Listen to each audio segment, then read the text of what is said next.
अगर आपके पास सरमाया होता फिर भी आप सरमायादाराना निज़ाम के खिलाफ खड़े होते। हम बाकियों की तरह बूथ पॉलिश नहीं करेंगे। इस एजेंडे को बगैर बूथ पॉलिश किए क्या आप प्रमोट कर पाएंगे? यार यही तो करना है। आप करें ना, ये आप जो कर रहे हैं ना इस वक्त, मैं आपके लिए कुछ नहीं कर रहा, आप मेरे लिए कर रहे हैं। क्या आपका भी कोई सॉफ्टवेयर अपडेट हुआ है? वक्त न्यूज़ में खुशामदीद। मैं हूं तैयब सनी नाज़रीन। मारूफ गुलकार जवाद अहमद हमारे साथ मौजूद है। आज प्रेस क्लब में प्रेस कॉन्फ्रेंस की जब आपकी आज की प्रेस कॉन्फ्रेंस में दो ही बातें रही कि डेमोक्रेटिक सोशलिस्ट के तौर पर आना चाहिए, हमारी पार्टी सोशलिस्ट के तौर पर सामने आएगी, और दूसरी बात ये कि सरमायादाराना निज़ाम के आप खिलाफ हैं। इसकी क्या वजह है सरमायादाराना निज़ाम के खिलाफ होने की? क्या इसकी वजह ये है कि आपके पास सरमाया नहीं है? अगर आपके पास सरमाया होता तो आप भी फिर भी आप सरमायादाराना निज़ाम के खिलाफ खड़े होते। नहीं, मैं तो नजरियाती तौर पर सोशलिस्ट हूँ। मैं तो, मेरे वालिदैन जब प्रोफेसर थे, दोनों फौत हो गए हैं, प्रोफेसर थे पॉलिटिकल साइंस के, उनकी किताबें पढ़ता था, उस वक्त से ये नजरियाती रुझान है मेरा। मेरी फैमिली के अंदर भी बहुत से सोशलिस्ट रहे हैं, तो इसका इससे कोई ताल्लुक नहीं है। हाँ, सरमाया जो है सोशलिस्ट पार्टी को मॉडर्न वर्ल्ड में चाहिए होगा इलेक्शन लड़ने के लिए, उसके अलावा जो अपनी लोगों तक बात पहुंचाने के लिए, प्रोपेगेंडा के लिए, एजिटेशन के लिए। लेकिन हमारा सरमाया जो है ना वो आम लोगों की तरफ से आता है, हमारी मेंबरशिप के ऊपर आता है। पूरी दुनिया में जहाँ पर भी लेफ्ट की और सोशलिस्ट पार्टियां हैं, वो अपनी मेंबरशिप से चंदा लेके उन्हीं के इलाकों में फिर उन्हीं के लिए जो सियासी तरीके और सियासी अमल जो है वो मतलब जारी रखती हैं। तो हम 1 करोड़ मेंबरशिप हमारा टारगेट है। अगर 1 करोड़ मेंबरशिप हो गई तो हमारी पार्टी जो है वो, मेरा ख्याल है कि उसको चंद महीने लगेंगे पूरे पाकिस्तान में जाने के लिए। आपका जो एजेंडा है, आपने कहा कि हम बाकियों की तरह बूथ पॉलिश नहीं करेंगे, तो इस एजेंडे को बगैर बूथ पॉलिश किए क्या आप प्रमोट कर पाएंगे? यार यही तो करना है।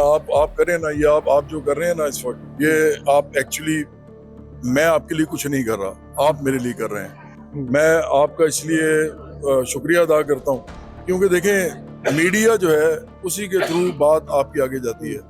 ये जो आम लोग हैं, आप भी आम लोग हैं, मैं भी आम लोगों में से हूँ। हम सारे के सारे अपने ही आम लोग जो हैं, जो 95% इस मुल्क के अंदर पॉपुलेशन है, उस वक्त उस तक अपना पैगाम जो पहुंचाना चाहते हैं वो मीडिया के थ्रू पहुंचा सकते हैं। गुज़िश्ता रोज तो आपने मेरा ये काम जो है ये करना है, और आप भी करेंगे तो हमें बड़ी खुशी होगी। गुज़िश्ता रोज आपने जो है वो डिजिटल मीडिया के कुछ साथियों से मुलाकात की, जिसमें आपने कहा कि आप आइंदा के बाद जो है वो इमरान खान के मुतालिक जो है वो कोई गैर इखलाकी अल्फाज इस्तेमाल नहीं करेंगे। उसकी क्या वजह है? क्या आपका भी कोई सॉफ्टवेयर अपडेट हुआ है?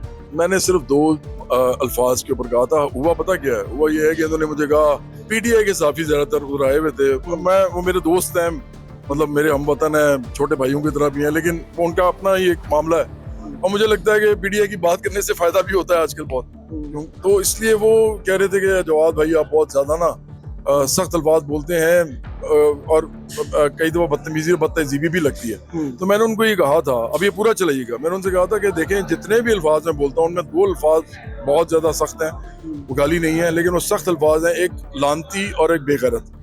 लेकिन ये अल्फाज भी इमरान खान पहले बोलते थे, कि मैंने नहीं बोलने शुरू किए, पहले वो बोलते थे। तो एक तो ये कि मैं वादा करता हूँ कि मैं ये 2 अल्फाज नहीं बोलूंगा आइंदा से, लेकिन आप भी इमरान खान को जाके कहें कि वो भी ना बोले।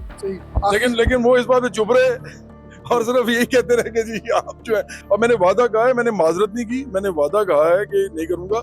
मैं इसमें नादिम नहीं हूँ, लेकिन अगर लोगों को लगता है कि नहीं करनी चाहिए तो आइंदा ये दो अल्फाज नहीं बोलूंगा। आखिरी सवाल आपसे मेरा ये है कि आपने जो एजेंडा पेश किया, आजकल मारूफ एंकर इकरारुल हसन भी कह रहे हैं कि मैं जो निज़ाम ला रहा हूँ वो आम आदमी का, आपका एजेंडा भी वही है। बहुत से लोग और इस तरह से अपना एक पैगाम लेकर आ रहे हैं, तो आप किस तरह से उनसे मुख्तलिफ हैं और कैसे मुमकिन है इसे? इकरार को मैं यही कहूँगा कि जो कर रहा है वो बड़ा अच्छा करे, और मेरी उम्मीद है कि वो पाकिस्तान के लिए कुछ करेगा। लेकिन इकरार की जो पार्टी है वो सरमायादार पार्टी बनेगी। हम सोशलिस्ट पार्टी हैं, इकरार हमारे सामने उसी तरह खड़ा होगा आखिरकार जिस तरह बाकी पार्टियां खड़ी हैं। जो बात आप कह रहे हैं ये किताबी बात है, नहीं, प्रैक्टिकल नहीं है। बिल्कुल नहीं है, क्योंकि सुरान ममदानी जो है वो सोशलिज्म के नाम पे मेयर का इलेक्शन जीता है, तो इसलिए किताबी नहीं रही है। नहीं जी, बहुत शुक्रिया। जवाद अहमद हमारे साथ मौजूद थे, आपने इनकी गुफ्तगू मुलाहिजा की। ठीक है, जवाद अहमद साहब हमारे साथ मौजूद थे, आपने इनकी गुफ्तगू मुलाहिजा की। उनका ये कहना है कि जी सरमायादाराना निज़ाम के उनकी पार्टी जो है वो खिलाफ है, और वो एक सोशलिस्ट के तौर पर जो है वो सामने आ रहे हैं। आपने तमाम तर उनकी भी गुफ्तगू सुनी, अपनी राय का इज़हार कमेंट सेक्शन में जरूर कीजिएगा। इसी के साथ ही अपने मेज़बान को दीजिए इजाज़त। अल्लाह के बाद।